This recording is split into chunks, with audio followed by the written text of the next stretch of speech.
Coucou les petits loups. Alors nous voilà pour une petite vidéo, tout simple, qui va pas durer bien longtemps. C'est juste que j'ai un message à faire passer et donc qui a son importance. J'ai été en astral et j'ai été pris à partie gentiment par des êtres exogènes, des êtres de haut rang, ma guide, des êtres de lumière avec qui on a beaucoup discuté par rapport à ce qui est en train de se passer sur Terre. Sur la planète, mais ça se passe aussi dans tout l'univers. Il n'y a pas qu'ici et maintenant que ça se passe. Et donc ils m'ont parlé, ils m'ont bien expliqué qu'il fallait que je passe le message sur la réalité des faits de ce que nous vivons. Donc je suis revenu avec pas mal de... Alors j'ai des questionnements personnels, donc je les ai posés, et en même temps j'ai eu les réponses, et c'est là qu'il faut que justement le message passe. Donc on va revenir sur ce que nous vivons à l'heure actuelle sur la Terre, qui n'est pas évident et que voilà, beaucoup de gens en souffrent et on passe par des moments difficiles. Mais on va revenir sur la réalité. Qu'est-ce que la réalité? Donc tout est là. La réalité, en fait, la réalité est entièrement créée et créée de toutes pièces depuis fort longtemps. La réalité n'existe pas. La réalité n'existe pas. La réalité a été créée et dans une continuité pour justement pouvoir faire en sorte que nous vivons dans une réalité qui n'est pas la nôtre. Nous sommes nés dans une réalité déjà existante. À partir de là, eh ben, nous avons été tronqués, c'est-à-dire que nous ne sommes pas les êtres que nous devions être si nous devions créer de toutes pièces notre réalité. Nous sommes nés dans une réalité déjà créée pour nous manipuler. Cette manipulation est faite par des êtres exogènes qui ont la main prise sur justement la globalité de cette planète. Alors pourquoi cette réalité n'existe pas? Et qu'est-ce qui me fait dire que la réalité n'existe pas? Et c'est là que justement d'avoir discuté en astral avec des guides, avec des êtres de haut rang et avec tout mon questionnement, voilà, j'avais une valise complète de questions. Donc on va schématiser et on va vraiment rentrer dans le vif du sujet de la réalité qui n'existe pas, mais qui est unifiée.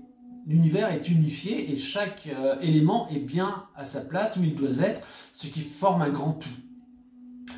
Par exemple, vous allez travailler tous les jours, vous allez rentrer dans un immeuble où il y a vos bureaux, où vraiment vous avez beaucoup de monde, des collègues, les meubles, comment dire, le sol, le plafond, pour vous, tout est réel, vu que vous allez travailler tous les jours depuis 20 ans, 30 ans, un quart d'heure, 15 minutes, vous venez pour venir travailler à l'intérieur de ces bureaux, et puis là, vous travaillez. Donc, disons que ça fait à peu près, on va dire, 3 ans que vous travaillez dans cet immeuble. Donc, cette réalité est que vous devez prendre une voiture, ou une trotte, ou un vélo, ou être à pied, le métro, le train. Bref, cette réalité-là, cette réalité vous amène dans une autre réalité. Voilà pourquoi je parle de fragments. Tous ces fragments qui se sont incorporés les uns aux autres pour créer tout ce monde.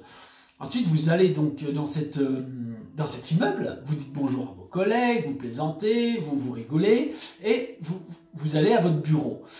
Vous passez votre journée. Et donc, dans cette réalité, il y a votre feuille, votre ordinateur, bref, tout est lié. Tout est lié, jusqu'au ciel, jusqu'à la terre. Ensuite, le soir, vous rentrez chez vous. Vous rentrez chez vous par vos moyens de transport que chacun a. Et le matin, vous recevez un email dans cette réalité avec ce portable qui toujours fait partie d'un des segments de cette réalité, donc importé. Et à partir de là, on vous dit que cet immeuble s'est écroulé, il n'existe plus. Vous entendez bien, n'existe plus. Le mot est lâché. C'est-à-dire, vous êtes dans une réalité, hier vous y allez, aujourd'hui vous n'y allez plus. Cette réalité s'est arrêtée. Vous ne pouvez plus être dans un immeuble qui n'existe pas. Ensuite, ils viennent, ils le nettoient. Ils le nettoient, ils enlèvent les gravats, bon, les blessés s'il y en a, bon bref, ils font un tri, ils enlèvent tout. Le matin, vous y allez. Et là, peine au cœur, parce que vous aimiez votre travail, vous aimiez vos bureaux, vous aviez vos repères, et là, plus d'immeuble, la place est vide. Donc là déjà, dans un premier temps, vous pouvez voir qu'un des segments de cette réalité s'est effondré, n'existe plus.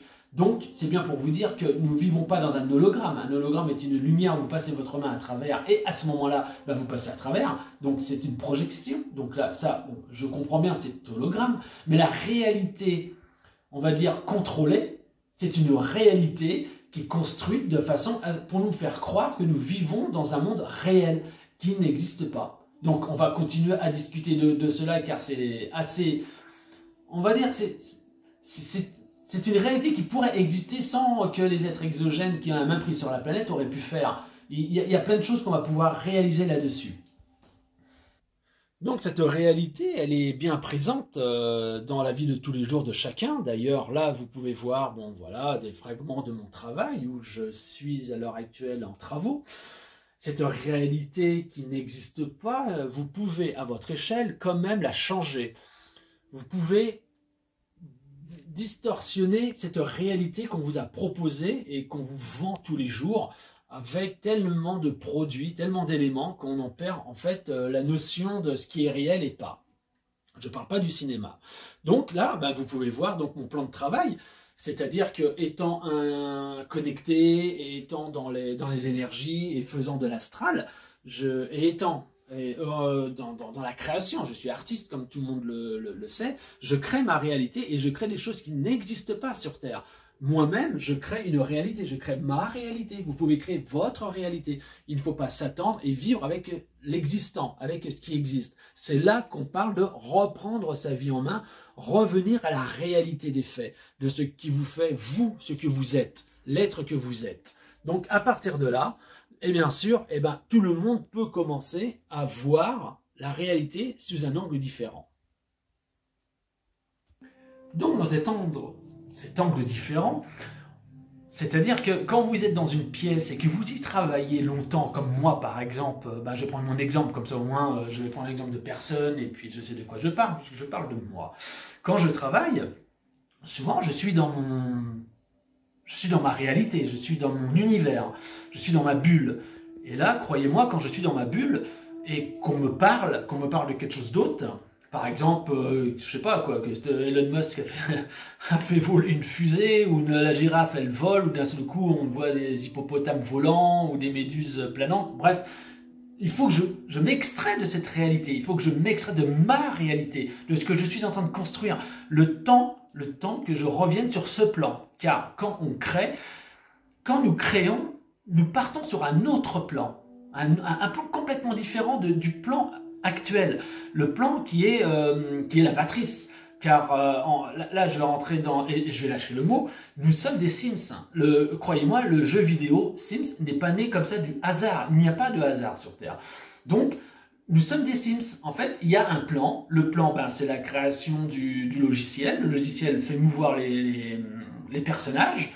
Et il y a des IA, et donc nous sommes des IA, c'est-à-dire que nous sommes des entités propres avec notre personnalité, et nous pouvons évoluer vis-à-vis de notre personnalité et de comment qu'on voit.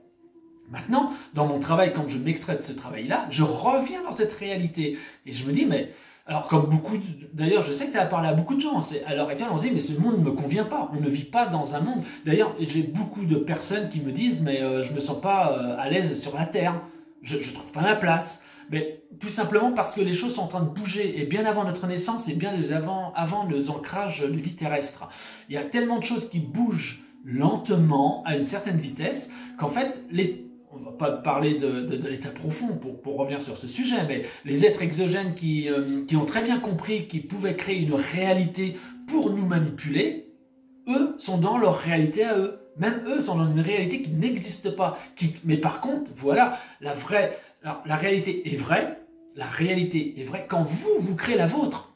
Quand vous créez la vôtre. C'est-à-dire que si vous vous habillez... Alors moi, je suis steampunk. J'adore le steampunk car c'est une époque charnière où justement on était dans la vapeur et qu'on pouvait... la vapeur, c'est de l'eau, on pouvait faire plein de choses avec ça. Il y a une force motrice. Et là, on laisse l'imagination et la thématique on va dire, un synopsis de vie qui peut prendre beaucoup d'ampleur. Donc on reste dans l'Uchronie et à partir de là, on peut inventer ce qu'on veut. On crée en fait un pan d'histoire qui n'existe pas, où on est passé de l'ère industrielle à de la vapeur à l'ère industrielle. Donc, et à partir de là, vous pouvez comprendre que tout le pan de construction de cette réalité, c'est fou, hein, mais ce pan de réalité qui a été construite, c'est un plan machiavélique à partir des gens qui ont un plan pour nous gouverner. C'est-à-dire qu'ils ont implanté des choses, ils nous ont fait faire des choses, ils ont construit des choses de façon à aller dans leur plan. Et nous, eh ben, on vit dans ce plan matériel qui n'existe pas, vu que tout peut disparaître du jour au lendemain. Donc on est bien dans une réalité construite de toutes pièces qui peut disparaître, mais leur réalité fait qu'ils nous tiennent en ancrage. Et la pire des choses, c'est la dépendance. Nous sommes dépendants de leur réalité. Et ça, c'est grave. Et je vais vous parler d'une réalité qu'ils ne peuvent pas maîtriser et qui les embête bien. Donc cette réalité qui les embête bien, c'est tout simplement Mère Nature. Mère Nature, Gaïa, qui a sa propre réalité et qui crée par ses propres moyens cette force motrice de vie, car il faut revenir à la vie. Elle est pour la vie, la sauvegarde de la vie, l'éternelle vie, l'éternelle vie. Et là, ça les embête bien, car les êtres exogènes qui veulent nous gouverner et qui veulent aussi créer leur réalité ne peuvent pas contrôler cette vie. Cette plante que je suis en train de vous faire voir actuellement, qu'on filme, cette plante qui court partout, c'est une vie. J'adore cette vie. Et ça, ils ne peuvent pas la contrôler. Et entendez bien ce que je vous dis, seule la nature ne se trompe pas. Seule la nature ne se trompe pas. Elle le fait vraiment comme elle en a envie et comme personne ne peut la contrôler. Elle fait en expansion. Elle est exponentielle. Et si vous aimez cette vie, et si vous la dorlotez, si vous lui emmenez de l'amour, si dans la conscience, vous pouvez lui apporter cet amour de cœur, elle va vous remercier. Et vous voyez comment cette plante, elle a grimpé partout. Je l'adore. Et quand vous vous promenez dans les bois, quand vous êtes dans la nature, dans l'environnement, vous redevenez un être subtil, un être que vous n'auriez jamais dû quitter, où tout est réel dans cette réalité de la nature de Gaïa, car nous sommes avant toute chose sur le réel de Gaïa. Nous vivons sur le réel de Gaïa. Et ça, c'est très important. Après, les êtres exogènes, ce qu'ils ont fait pour manipuler et nous tenir en haleine, eh ben, c'est tout simplement qu'ils essaient de manipuler justement cet environnement. Donc, il va falloir nous battre aussi pour sauver notre environnement immédiat. Donc, dans cet environnement immédiat, vous comprenez bien que si l'État profond n'arrive pas à maîtriser cet environnement immédiat,